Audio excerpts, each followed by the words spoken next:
सन्तानहन्तारो यत्पादाम्बुजरेणवः स्वीयानां तान् निजाचार्यान् प्रणमामि मुहुर्मुहुः।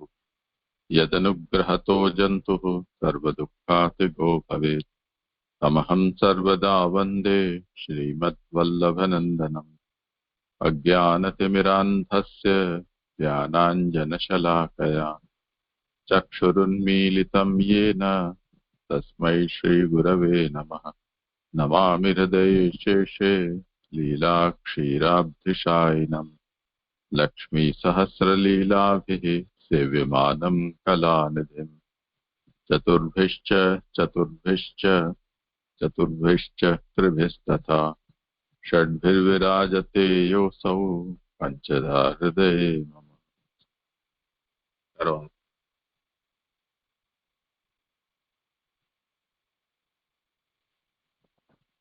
હા જીજે ગઢવત પ્રણામ. હલોલ થી બોલું છું. હા, છેલ્લા 36 થી 39 મારા શ્લોક છે જીજે. શાસ્ત્રનો અર્થ આનંદરૂપ હરિની આનંદમય લીલા. સ્કંદ જોઈએ તો 12 સ્કંદ. પહેલી અધિકાર લીલા, બીજું સાધન લીલા અને ત્રીજું સર્ગ લીલા. હવે સ્કંદ ત્રીજો સર્ગ લીલા છે. તેમાં આપણે બંધ સૃષ્ટિ અને મુક્ત સૃષ્ટિ જોઈ. હવે મુક્ત સૃષ્ટિમાં આપણે આ 22મો અધ્યાય જોઈ રહ્યા છે. તે અર્થનું સૂચન કરે છે. અહીં કરદમને સ્ત્રી અને ધન રૂપ અર્થ પ્રાપ્ત થાય છે. એ સંભળે છે ને? હા, સંભળાય છે. હા હાજી.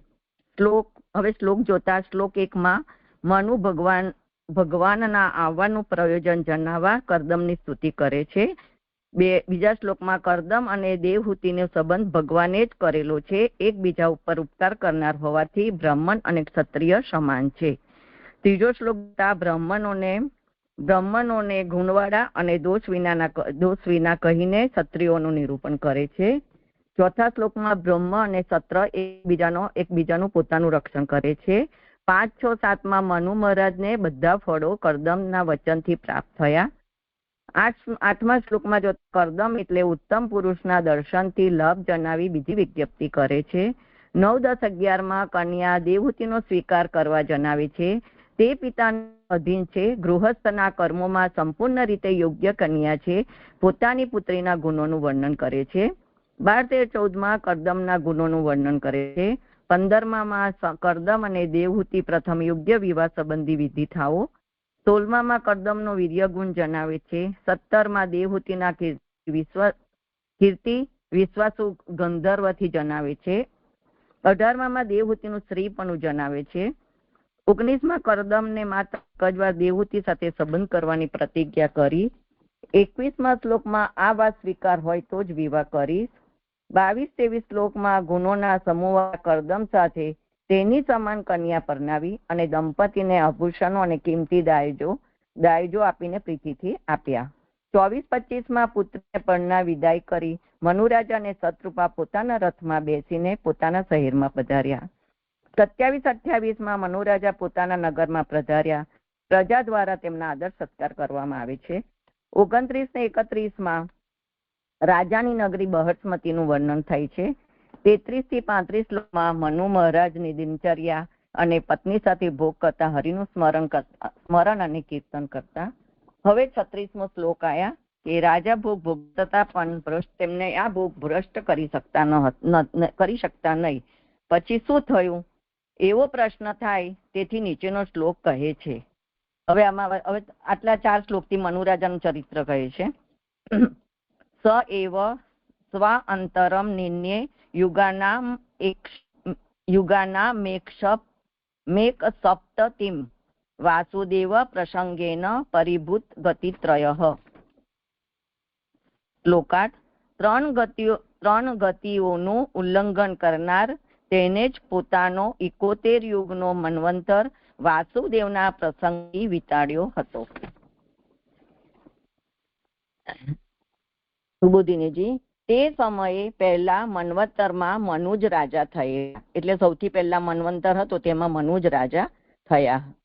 પોતાના અધિકારના સમયમાં બીજો કોઈ તે પ્રમાણે ધર્મનું પાલન કરશે નહીં એવા વિચારથી તેને જ પોતાનો મન્વંતર એવા પ્રકારથી નિર્ણય વિતાડ્યો હતો. એટલે કે રાજાએ પહેલા જ વિચાર કે પોતે ધર્મ રીતે આનું પાલન કરશે, પણ બીજો કોઈ તે પ્રમાણે ધર્મનું પાલન નહીં કરે એવા વિચારથી તેમને પોતાનો મન્વંતરમાં ધર્મપરાયણ રહીને તે રીતે તેમને પોતાનો મન્વંતર વિતાડ્યો હતો, એટલે પ્રસાર કર્યો હતો.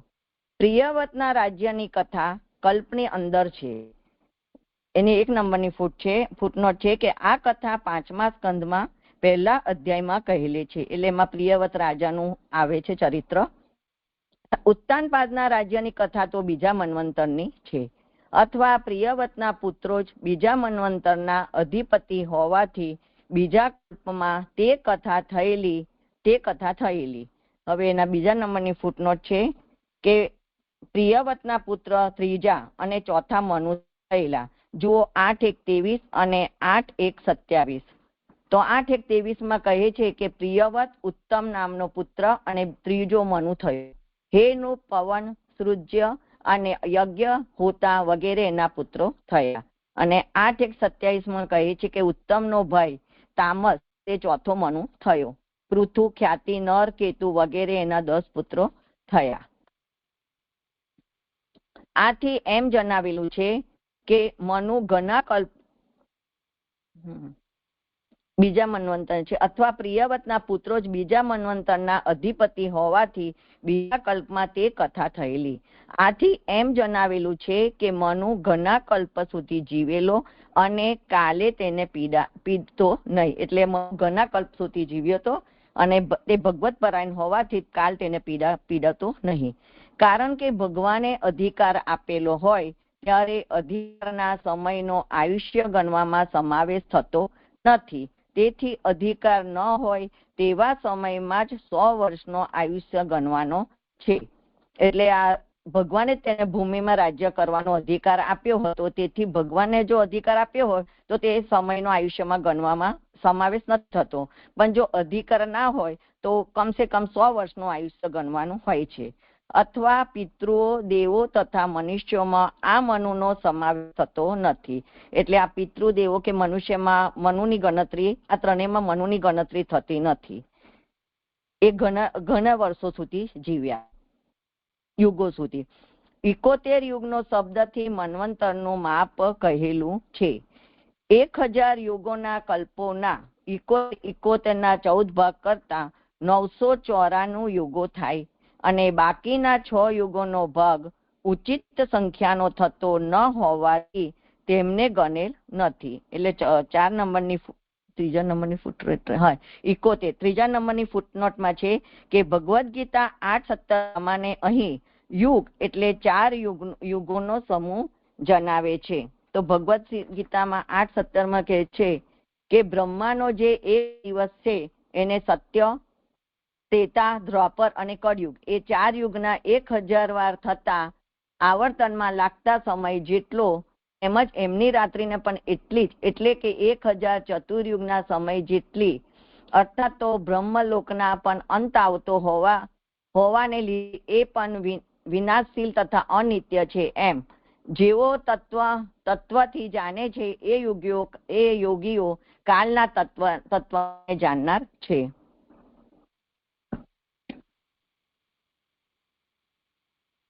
એક 1000 યુગોના કલ્પોનો 71 કરતા 994 યુગો છે અને બાકીના 6 યુગોનો ભાગ ઉચિત સંખ્યાનો થતો ન હોવાથી તેમને ગણેલા નથી. અથવા આ જુદી સૃષ્ટિ હોવાથી આ 6 યુગો ભગવાનના ગુણોનો ઉપભોગ કરે છે, તે માટે 6 ગુણવાળા છે. જે આ સમજ નથી પડતી આ જુદી સૃષ્ટિનો, તે પછી સમજાવજો.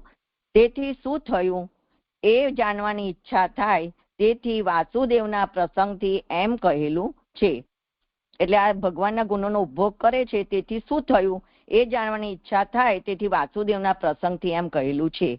વાસુદેવનો જ મનનો, વાણીનો અને કાયાનો જે ધ્યાન, કીર્તન, સેવા વગેરે રૂપ સંગ તેનાથી જ પરિભૂતમ એટલે ઉલ્લંઘન કરેલું છે 3 પતિઓનું, જેને તેવા મનુ થયા.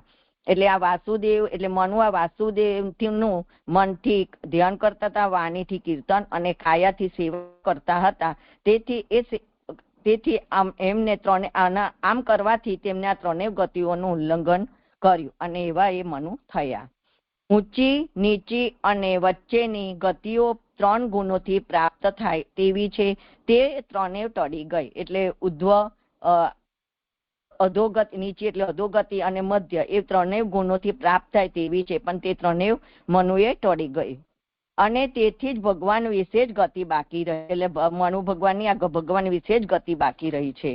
કારણ કે મોક્ષ આપનારનો એવી રીતે સંગ કરવામાં આવે ત્યારે ધર્મ, અર્થ અને કામરૂપ ગતિ થતી નથી. એટલે ભગવાનનો જો સંગ કરવામાં આવે ત્યારે ધર્મ, અર્થ અને કામરૂપની જે ગતિ છે એ ગતિ થતી નથી, પરંતુ ભગવાન વિશે તેમની ગતિ થાય છે. જે આ શ્લોક 36 પૂરો થયો. પણ આ નથી સમજ પડતી કે જુદી સૃષ્ટિ હોવાથી આ 6 યુગોનો ભગવાનના ગુણોનો ઉપભોગ કરે છે. કોઈને સમાધાન કરવું હોય.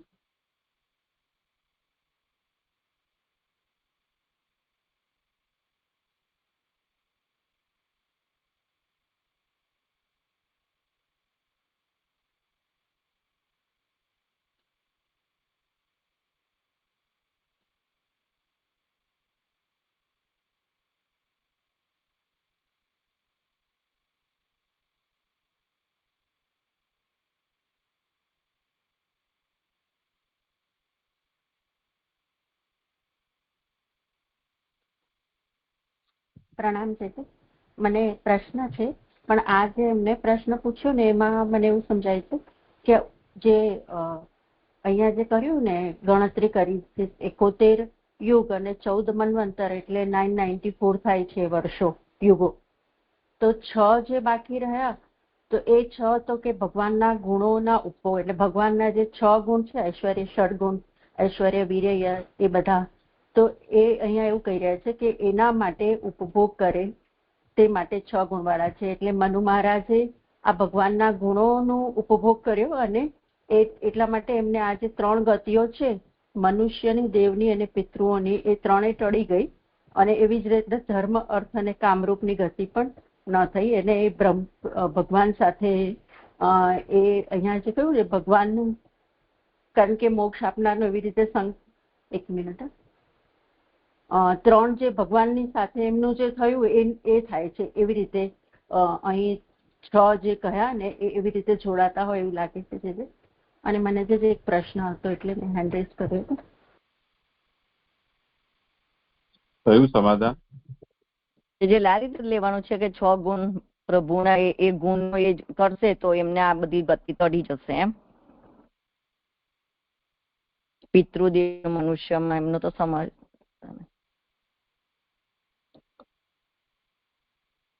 જે બરાબર નથી સમજ થઈ. હા, એટલે આજે હું શોધતી હતી ને એ છે કે વાસુદેવનો જ મનનો, વાણીનો અને કાયાનો જે ધ્યાન, કીર્તન, સેવા વગેરે રૂપ સંગ અને તેનાથી જ ઉલ્લંઘન કરેલું છે 3 ગતિઓનું.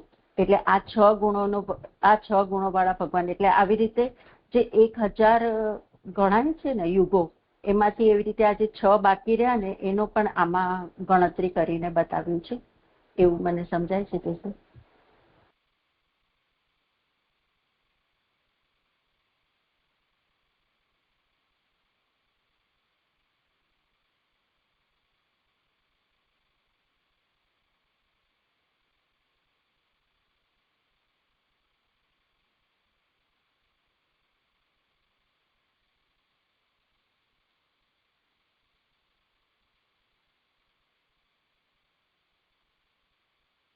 એટલે આમાં એવું લાગે છે કે એક તો જે આપણે ત્યાં વ્યવહારમાં રાઉન્ડ ફિગરનો એક શબ્દ ચાલે છે, કે કોઈ વસ્તુને આપણે રાઉન્ડ ફિગરમાં ન આવતી હોય તો પણ એને આપણે એ રીતે જ બોલવાનું કે વ્યવહાર કરવાનું પસંદ કરીએ છીએ. તો અહીંયા જે સંખ્યા કરવા જતા એ રાઉન્ડ ફિગર આવતો નથી. તો સહસ્રકલ્પેષુ ચતુર્દશધા વિભાગે 9 શતમ 94 યુગાનામ ભવતિ. षड्युगानि च समसंख्यया न आयान्ति।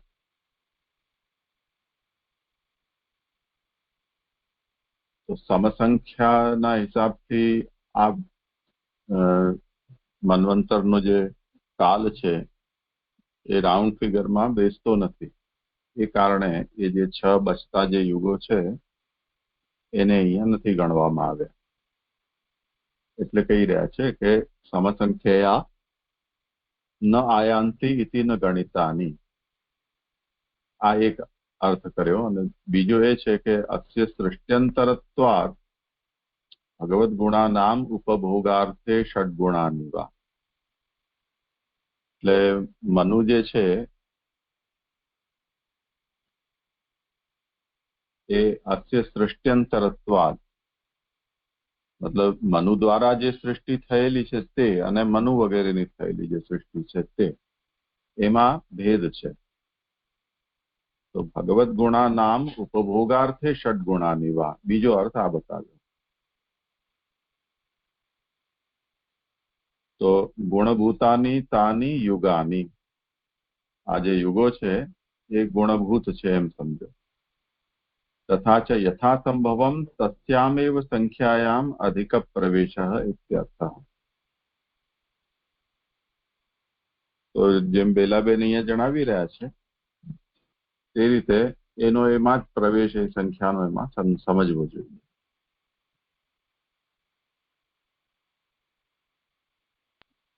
હાજી. ભાનુબેન પ્રણામ. જીજુ પ્રણામ. હું એમ પૂછતી હતી કે આ શું કે છે, જો કે ભગવાનના ગુણો ઉપભોગ કરે તે માટે, તો ભગવાનના ગુણો નો એક સ્વરૂપાત્મક હોય, ગુણો ઉપભોગ કરે એ મને સમજાતું ને. એ શું કે છે જે ભગવાનના ગુણો એટલે ઈશ્વરે ઉપભોગ કરે, વીરે ઉપભોગ કરે ગુણોનો, તો ગુણોનો ગુણો ઉપભોગ કેવી રીતે કરે એ મને કેવું સમજતી નથી કઈ અહીં સરદાર.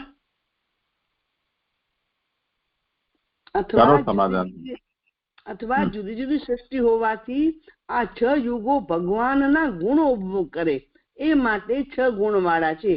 તો ગુણો પણ શું આકાર રૂપ વાળા છે, તે ઉપભોગ કરશે ભગવાનના ગુણો, ઐશ્વર્ય, વીર, યશસ્વી, જ્ઞાન.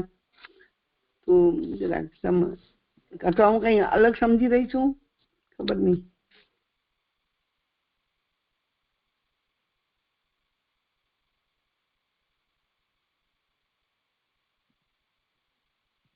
અહીંયા ભાનુબેન ભગવદાર્થ સૃષ્ટિ છે એટલે મનુવાદીની ઉત્પત્તિ જે ભગવદાર્થ છે ભગવાન દ્વારા એમનો ભૂત થશે એવું આશય છે, એવું સમજાયું મને. તો મનુ ઉપભોગ કરે ને એ ભગવાનના ગુણોનો ઉપભોગ મનુ કરે એવું થવું જોઈએ. ભગવાનના ગુણો કરે. તો લાલન મને સમજાયું નહીં બરોબર. શું કહો છો આપ? એટલે કાકાજી જે હમણાં સમજાવ્યું એમાંથી એવું સમજાયું મને કે મનુવાદીની જે સૃષ્ટિ થઈ છે ભગવદાર્થ થઈ છે, એટલે ભગવાન પછી હવે એમનો ભોગ કરશે એમ, એવું આશય સમજાયો મને. બરાબર. એટલે ભગવાન ભોગ કરશે એ સૃષ્ટિ.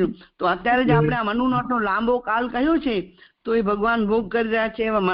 આ મનુના મન્વંતરમાં ભગવાન 6 ધર્મો વડે ભોગ કરી રહ્યા છે એવું સમજી શકાય અત્યારે જયારે કથા ચાલે છે તે. લાલન ઘણું જીવ્યા ને મનુ, તો એ જે એ ભગવાને ભોગ કરે, આ 6 ગુણો વડે ભગવાન ભોગ કરી રહ્યા છે. આ વધેલા જે 6 છે એનો અત્યારે ભગવાન ભોગ કરી રહ્યા છે આ મનુના મન્વંતરમાં, એવું સમજાય? આને પહેલા જે 34-35 શ્લોક આવ્યો ને એની સાથે એને જોડીને આનો વિચાર કરવાનો છે. આ સ્વતંત્ર નિરૂપણ નથી. તો પૂર્વના શ્લોકમાં જે વાત બતાવી છે એ હવે મનુ છે એ સમ્રાટ છે અને બધા ભોગવામાં એ કુશલ હોવા છતાં પણ એ મુનિ છે અને ભગવત પરાયણ છે. એટલે ભોગથી એમને વિચલિત નથી કરી શકતા. એટલે ભગવાનના શ્રવણ ધ્યાન વગેરે નું કરતા નિરૂપણ કરતા આખા મન્વંતર પર્યંતનો જે કાલ વ્યતીત થાય છે એમાં પણ એક ક્ષણ પણ એમની વ્યર્થ નથી જતી. એવી રીતે આ જે ભગવદી મનુ છે એમણે આ શાસન કર્યું છે. જી તો એવા મનુ છે એમણે 71 ચતુર્યુગ આ રીતે વ્યતીત કર્યા.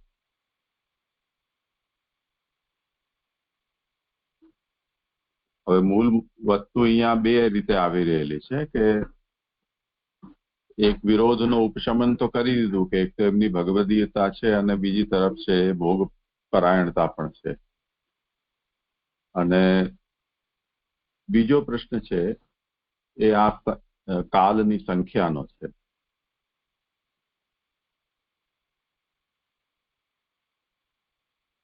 તો ગીતામાંનો સંદર્ભ આપીને જેમ યુગ સહસ્રની જે વાત છે એનું અહીંયા સમાધાન એ રીતે કર્યું છે કે 71 યુગ ચતુષ્ટયી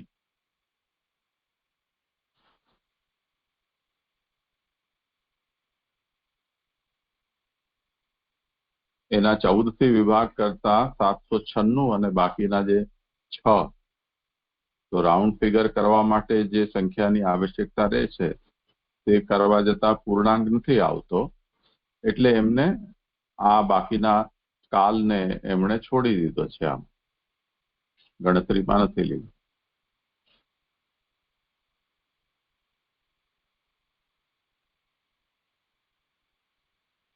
અને રહી વાત એ કે જો છોડેલો છે તો બાકીનાનો શું હેતુ શું, તો એનું સમાધાન આ રીતે આપ્યું કે સૃષ્ટિ જુદી હોવાથી આ 6 યુગો ભગવાનના ગુણો ઉપભોગ કરે તે માટે 6 ગુણવાળા છે. તે જે યુગો છે એ વિશિષ્ટ છે, સાધારણ યુગના કરતા એ એક વિશિષ્ટ કાલ છે એમ સમજ.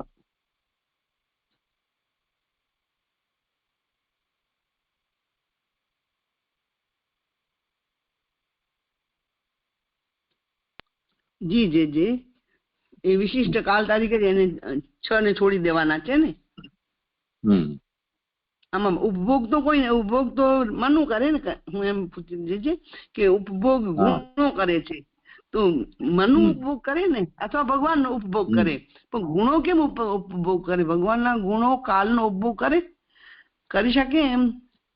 ગુણો સ્વરૂપ કરે ને ઉપભોગ, તો ગુણ તો ઉપભોગ કરે એમ પૂછતી હતી હું. તો મને આ વિશિષ્ટ કાળ છે એમ સમજી જાય, એ મને બરોબર લાગે છે કે આ 6 વધ્યા છે એ કાળ વિશિષ્ટ કાળ છે કોઈ, એટલું સમજી લેવાનું ને. હાજી જી ભલે. પ્રણામ શારદા. પ્રણામ છે. અહીંયા ગતિમાં 2 વસ્તુ બતાવી કે એક પિતૃઓ, દેવો અને મનુષ્યોમાં મનુનો સમાવેશ થતો નથી, એટલે આ 3 ગતિનું ઉલ્લંઘન કર્યું. અને પછી નીચે લાસ્ટ લાઈન એવી આવી કે ધર્મ, અર્થ અને કામરૂપ ગતિ થતી નથી. તો આ પિતૃ, દેવો અને મનુષ્ય અને ધર્મ, અર્થ અને કામરૂપ એ બંને આમ 1 to 1 જોડાય છે કે પછી એ સળંગ જ આમ કે પિતૃદેવો અને મનુષ્યોમાં પણ ગતિ નથી થતી ને આ ગતિ પણ નથી થતી, એમ અલગ અલગ જ રાખવાનું?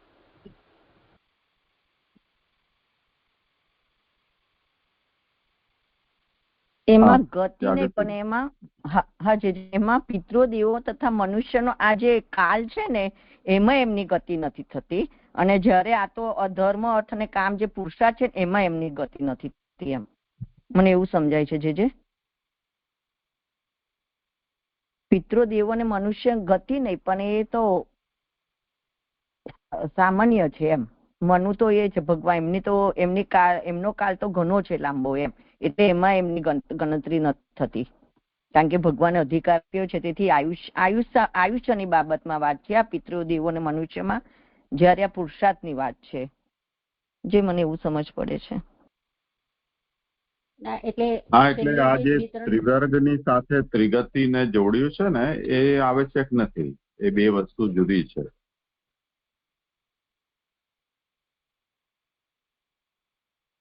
અહીંયા જે અધોગતિ એટલે મનુષ્ય સમજવાનું. 3 લોકના સાથે આને ન સરખાવીને ભૂલોક, અંતરિક્ષ લોક અને દ્યુલોક કે સ્વર્ગલોક એ રીતે ત્રિગતિને અહીંયા ગણતરીમાં લીધેલી છે. તો અધોગતિ, મધ્ય એટલે અંતરિક્ષ પિતૃગતિ અને અને ઊંચી એટલે ઉર્ધ્વગતિ ઉદ્વગતિ. દેવગતિ. ઉદ્વગતિ. હા, પણ કેમ કે ભગવત પરાયણ છે અહીંયા વાસુદેવ પ્રસંગે ન પરિભૂત ગતિત્રય એમ જે કહ્યું છે, તો વાસુદેવ પરાયણ હોવાને કારણે એ મોક્ષ નિષ્ઠા એમની સ્વતઃ પ્રાપ્ત થઈ રહી છે. તેથી એમને ધર્માર્થ અને કામથી રૂપ જે ગતિ છે એ ન થઈને એમને મુક્તદાતા ભગવાન સાથે એમનો સંબંધ થયેલો છે. એટલે એ ત્રણેય ગતિ એમની વ્યાવૃત થઈ ગઈ. હા, એટલે એ જ હું પૂછતી હતી કે ધર્મ, અર્થ અને કામરૂપમાં આપણે આ પિતૃની હોય તો ચલો એ ધર્મરૂપ છે કે અર્થરૂપ છે કે કામરૂપ છે, એવું રીતે 1 to 1 તો નહીં લેવાય ને, એવું હું પૂછતી હતી. કે મનુષ્યની છે તો એ અર્થરૂપ અથવા કામરૂપ હોય, દેવોની હોય તો એ ધર્મરૂપ હોય, એવી રીતે કઈ અલગ 1 લેવાય છે એવું પૂછતી હતી. કદાચ મેં ઉત્તર તો આપી દીધો આનો. સમજાયું હોય તો જાગૃતિબેન તમને ધ્યાનમાં આવ્યું હોય વિષય તો કરો પ્રયાસ. હા, એટલે જ અહીંયા શું કે પિતૃઓ, દેવો અને મનુષ્યનું આયુષ્યમાં એ લોકો, મને એ રીતે સમજ પડી છે, એ લોકોનું આયુષ્યની બાબતમાં છે. આના બે અલગ જ છે એમ.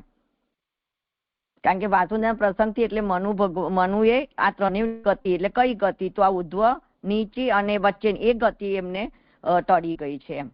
આ તો અલગ છે ને આ બે અલગ જ લાગે છે એમ.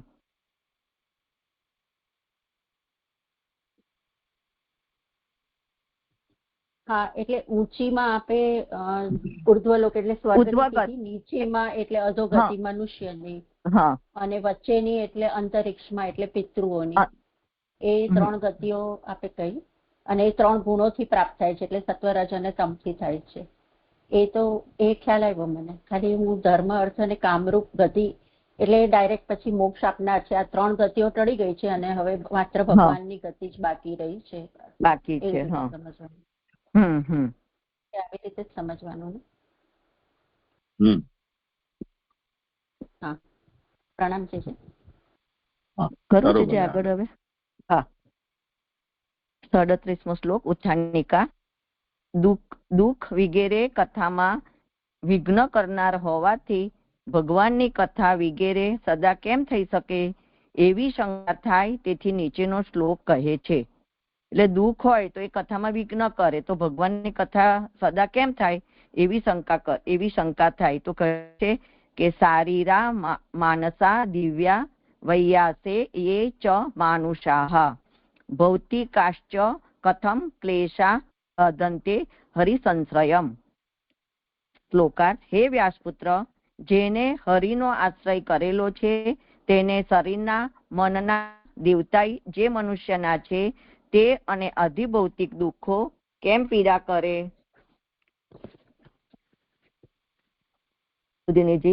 વ્યધિરૂપ શરીરના, અધિરૂપ મનના, વીજળી, વૃષ્ટિ વગેરેથી થયેલા દેવતાઈ દુઃખો છે. એટલે શરીરના વ્યધિરૂપ, મનના અધિરૂપ અને વીજળી, વૃષ્ટિ એ બધા દેવતાઈ દુઃખો છે. વિદુરને વિશ્વાસ રહે તે માટે હે સંબોધન કરે છે. કારણ કે વ્યાસે તે મનુનું ચરિત્ર ઘણા પ્રકારે કહેલું. એટલે વિદુરને વ્યાસપુત્ર તરીકે કહે છે કારણ કે વિદુરને વિશ્વાસ રહે કે મનુનું ચરિત્ર ઘણા પ્રકારે કરેલું છે. આજ્ઞાનું ઉલ્લંઘન વગેરે મનુષ્યના દુઃખો છે. જો આજ્ઞાનું ઉલ્લંઘન કરવામાં આવે તો મનુષ્યને દુઃખ થાય છે. જો કે શરીરના અને મનના દુઃખોમાં બધા એ દુઃખોનો સમાવેશ થાય છે. એટલે ઉપર જે કહે ને અધિરૂપ ને મનના દુઃખો, અધિરૂપ એ બધા દુઃખો તો શરીરના અને મનના દુઃખોમાં બધા જ દુઃખોનો સમાવેશ થઈ જાય છે.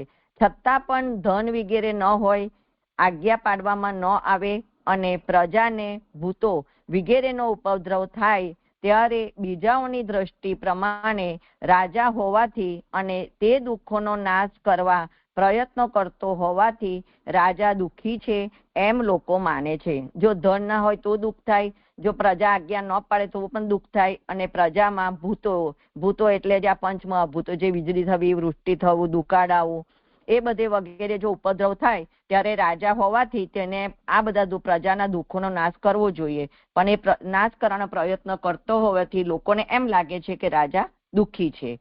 તેથી ક્લેશાહ દુઃખો અને અહંકાર અજ્ઞાન વગેરે કેમ પીડા કરે? તે દુઃખ ન કરવાનું કારણ જેને હરિનો આશ્રય કરેલો છે તેને શબ્દથી કહેલું છે. એટલે આ બધાનું દુઃખ રાજાને નથી, કારણ કે તેમને હરિનો આશ્રય કરેલો છે. તેથી આ દુઃખ તેમને પીડા કરતી નથી. કારણ કહેલું હોવા છતાં કારણ શું છે? તો હરિનો આશ્રય કરેલો છે. આકસ્મિક કારણ નથી એમ જણાવવા ઘણા પ્રકારે કહે છે. એટલે આ કારણ કહેલું છે, આવું આકસ્મિક કારણ નથી બન્યું, પરંતુ ઘણા પ્રકારે કહે છે. પણ જે આ ઘણા પ્રકારે કહે છે ને એ ના સમજ પડી. શ્લોક પૂરો થાય છે. આ ઘણા પ્રકાર લેવાનું અહીંયા જણાવ્યા ને, આદિ વ્યાધિ ઉપાધિ આ બધા દુઃખોના કારણો છે.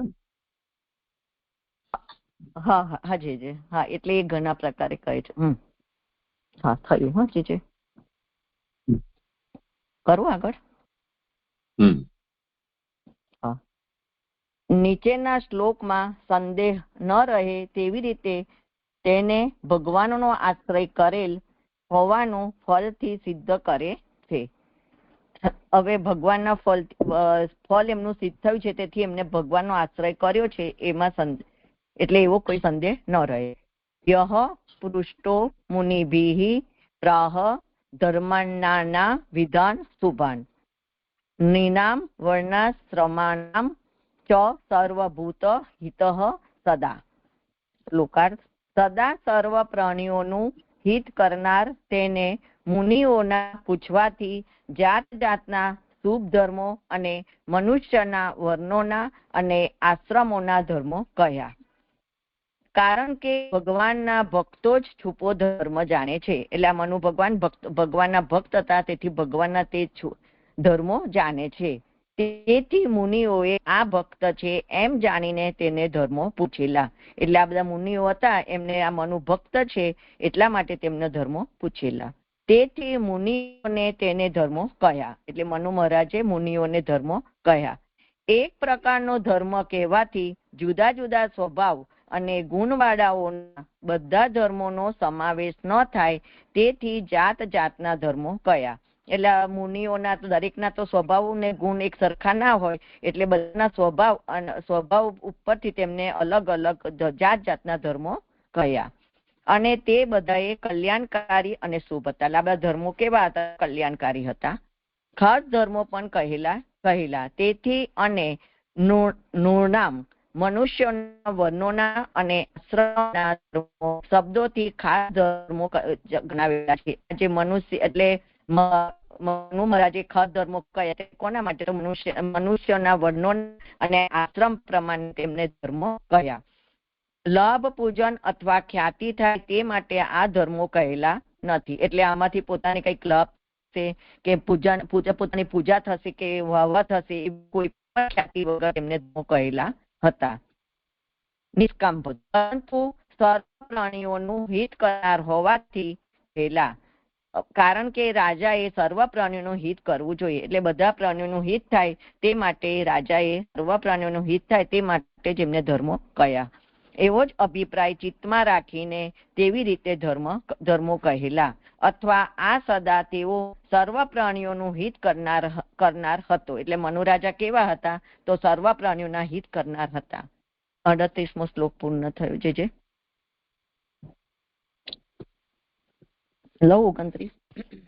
39 સોરી.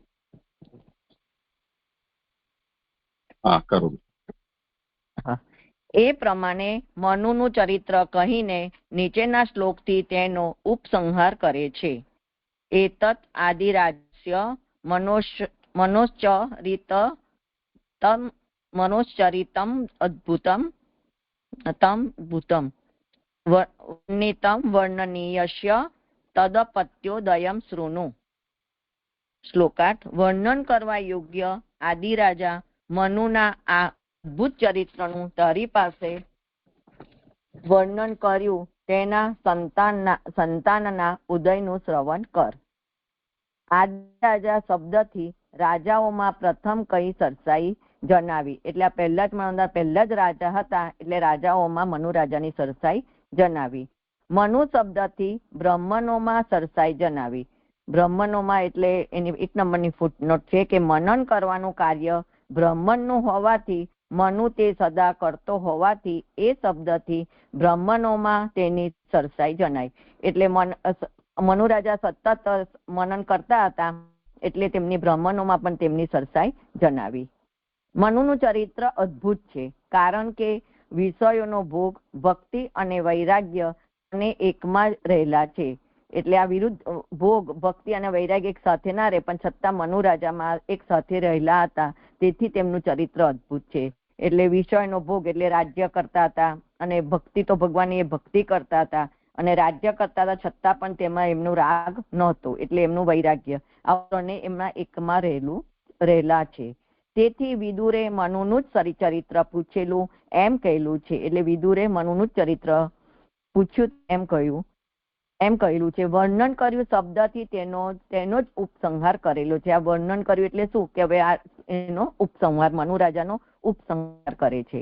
માત્ર પ્રશ્નને અનુસરીને જ વર્ણન કર્યું એમ નથી પરંતુ વર્ણન કરવા યોગ્ય હોવાથી જ વર્ણન કર્યું કારણ કે તેનું ચરિત્ર ભગવાનના ચરિત્ર ઉપર આધાર રાખતું હોવાથી વર્ણન કરવા યોગ્ય છે. એટલે પ્રશ્ન પૂછ્યો તેથી વર્ણન નથી કર્યું પરંતુ તે વર્ણન કરવા યોગ્ય જ છે અને મનુનું ચરિત્ર ભગવાનના ચરિત્ર પર આધાર રાખે છે તેથી એમનું ચરિત્ર કહ્યું. ભવિષ્યમાં આ સંબંધી બીજો પ્રશ્ન પૂછે નહીં તે માટે તેના સંતાનના ઉદયનું શ્રવણ કર એમ કહેલું છે. તેને 5 સંતાનો હતા. એની 2 નંબરની ફૂટનોટ છે.